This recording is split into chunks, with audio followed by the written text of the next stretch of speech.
जानशीन मुस्तफ़ा यारे गारे मज़ार रम्ज़ शनास नबूवत फ़िदाए ज़ाते नबी परवाना रुख़े ज़ेबाए मुस्तफ़ा पाकीज़ा व मुनज़्ज़ा मुअत्तर व मुनव्वर सिद्दीक़ अकबर खलीफ़ाए मोमिनीन दुनिया की सबसे मुक़द्दस तरीन हस्ती के सबसे करीब तरीन दोस्त खलीफ़ाए राशिद और अंबियाए रसूल अलैहिमुस्सलाम के बाद सबसे अफजल वाला मर्दों में सबसे पहले इस्लाम कबूल करने वाले हुजूर नबी करीम सल्लल्लाहु अलैहि वसल्लम की ज़िंदगी में उनके मुसल्ले पर खड़े होने का एजाज़ हासिल करने वाले मेरे नबी के साथी ईमान वालों के खलीफा अव्वल सैयदना अबू बकर सिद्दीक़ रज़ियल्लाहु ताला अन्हु का आज यौम वफ़ात है।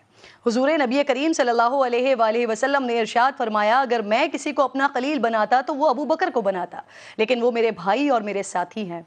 बकौल इक़बाल, परवाने को चिराग है बुलबुल को फूल बस, सिद्दीक़ के लिए है खुदा का रसूल बस।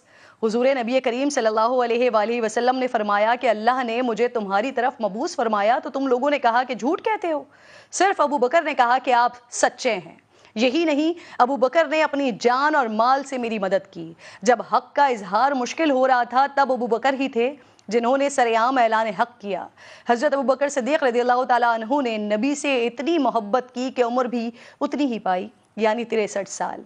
मौला अली करमुल्लाह वजहुल करीम ने जिनके इंतकाल पर फरमाया है, ए अबू बकर, अल्लाह आप पर रहमत फरमाए, आप रसूल खुदा के दोस्त थे और आदत व अतवार, रास्तबाजी और फजलो बुजुर्गी में रसूल खुदा से सबसे ज़्यादा मिलते थे। जब रसूल अल्लाह को मक्का से हिजरत करना पड़ी तो उस वक्त भी हम सफ़र सिद्दीक़ अकबर थे जिनके बारे में कुरान की आयत नाजिल हुई। दो में से दूसरा यही वो सफ़र था जब हुजूर के पाँव ज़ख्मी हुए तो खुदा के महबूब ने जिनके शानों को शर्फ़ क़बूलियत बख्शा वो सिद्दीक़ अकबर थे। हुजूर नबी करीम सल्लल्लाहु अलैहि वसल्लम ने इरशाद फरमाया, ए अबू बकर, तुम हौज़े कौसर पर मेरे रफ़ीक हो और तुम गार में भी मेरे रफ़ीक थे।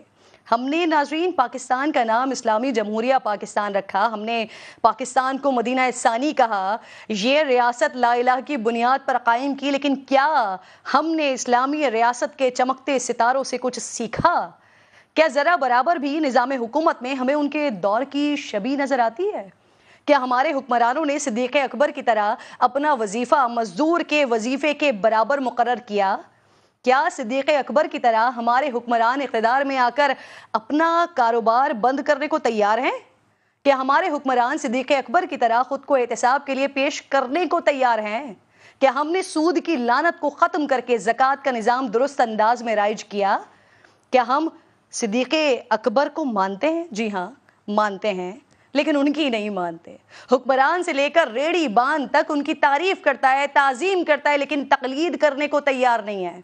अगर हमें दुनिया फ़ानी में अपना मकाम वापस चाहिए, रियासतों के आगे हाथ फैलाने के बजाय अपने पैरों पर अगर खड़ा होना है, एटमी ताकत का भरम रखना है, तो हमें सिद्दीक़ अकबर से लेकर